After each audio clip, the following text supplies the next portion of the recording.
योग वासिष्ठ 153वां दिन। सर्वत्र वासना त्यागो राम राजीव लोचन। द्विविधः कथ्यते तज्ञैर्ज्ञेयो ध्येयश्च मानद। राम ने कहा, हे महर्षि, आपने हम तथा उससे उत्पन्न करने वाली लालसा का त्याग करने के लिए कहा है। यदि मैं यह भाव को छोड़ देता हूँ तब मुझे यह शरीर भी छोड़ना होगा और वह सब कुछ भी छोड़ना होगा जो यहम भाव पर आधारित है। कारण यह कि शरीर और प्राण शक्ति दोनों यहम भाव पर आधारित होते हैं। जब जड़ अर्थात यहम भाव को काट दिया जाता है तब तना अर्थात शरीर गिर पड़ता है। यह मेरे लिए कैसे संभव है कि यहम भाव को छोड़ दूं और जीता भी रहूं? वशिष्ठ ने उत्तर दिया, हे राम, सभी धारणाओं, बद्धताओं और संकल्पों का त्याग दो तरह का कहा जाता है। एक ज्ञान आधारित या प्रत्यक्ष बोधजन्य और दूसरा संकल्प आधारित। मैं विस्तार से अब इन दोनों के बारे में बताऊंगा, ध्यान से सुनो।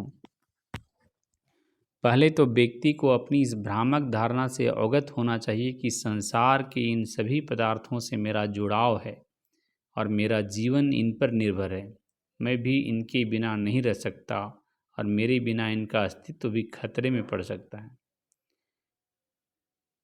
गहराई से चिंतन के द्वारा इस यहम भाव का त्याग करके व्यक्ति को उन कर्मों में लगना चाहिए जिन्हें वह सहज भाव से करता हो या जो सहज भाव से घटित होते हों। ऐसा करते हुए भी उसका मन और हृदय सदा शांत और संयमित रहना चाहिए। यहम भाव तथा बद्ध मानसिकता के इस त्याग को चिंतन परक यहमहीनता कहते हैं। जब अद्वैत सत्य का ज्ञान या प्रत्यक्ष अनुभव होता है तो व्यक्ति यहम भाव और बद्ध मानसिकता छोड़ देता है और अपने अंदर इस बात की अनुभूति भी नहीं होने देता कि यह मेरा है। फिर वह शरीर को भी मेरा नहीं समझता। इसे यहमहीनता का प्रत्यक्ष बोध कहते हैं। वह व्यक्ति जीवित अवस्था में ही मुक्त हो जाता है जो हंसते हंसते चिंतन परक पद्धति से यहम भाव छोड़ देता है। जो प्रत्यक्ष अनुभव के द्वारा यहम भाव छोड़कर समभाव में स्थित हो जाता है वह भी मुक्त होता है। जनक तथा अन्य वैसे ही लोग चिंतन परक पद्धति अपनाते हैं। जिन लोगों को यहमहीनता का प्रत्यक्ष अनुभव होता है वे ब्रह्म से एकाकार होते हैं। वे शारीरिक चेतना से ऊपर उठ चुके होते हैं। दोनों मुक्त भी होते हैं और दोनों ब्रह्म से एकाकार भी होते हैं। उसी को मुक्त संत कहना चाहिए जो वांछनीय और अवांछनीय पदार्थों से अप्रभावित रहे। वह इस संसार में रहता तो है परंतु भीतर से पूर्णतः उससे अछूता होता है, जैसे कोई गहरी नींद में हो।